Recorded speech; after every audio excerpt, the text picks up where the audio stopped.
கயிறு கயிறுல மயிர் அடையாளம் இருக்கு. என்ன அடையாளம் இருக்கு? என்ன அடையாளம் இருக்குன்னு கேட்கிறேன். மொழியின் அடையாளத்தை விட உனக்கு இது பெரிய அடையாளமா? எப்ப வந்தது சாதி? எப்ப வந்தது மதம்? எது என்ன அடையாளம்? ஏன் முகத்தை பார்க்காம முதுகு பார்த்துக்கிட்டு இருக்க நீ? யார் கற்பிக்கிறது இதெல்லாம்? எதை நோக்கி கொண்டு போற? எத்தனை தலைமுறைக்கு 15-16 வயசு கத்தி எடுத்துட்டு ஜாதிக்காய் வெட்டிட்டு கிடக்குறான். அடுத்த தலைமுறைக்கு நெஞ்சுக்குள்ள நஞ்சா? அப்ப எதுக்கு பெரியார் உங்களுக்கு? எதுக்கு அம்பேத்கர்? எதுக்கு சிங்காரவேலர்? எதுக்கு சிவானந்தம்? எதுக்கு ரெட்டமலை சீனிவாசன்? எதுக்கு அயோத்தியாச பண்டிதர்? எதுக்கு சிவானந்தம்?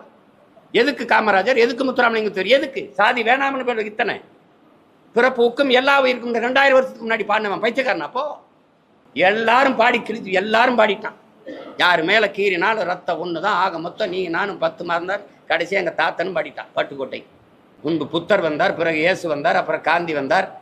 என்னென்னமோ சொன்னாங்க, எழுதி எழுதி வச்சாங்க எல்லாத்தையும்.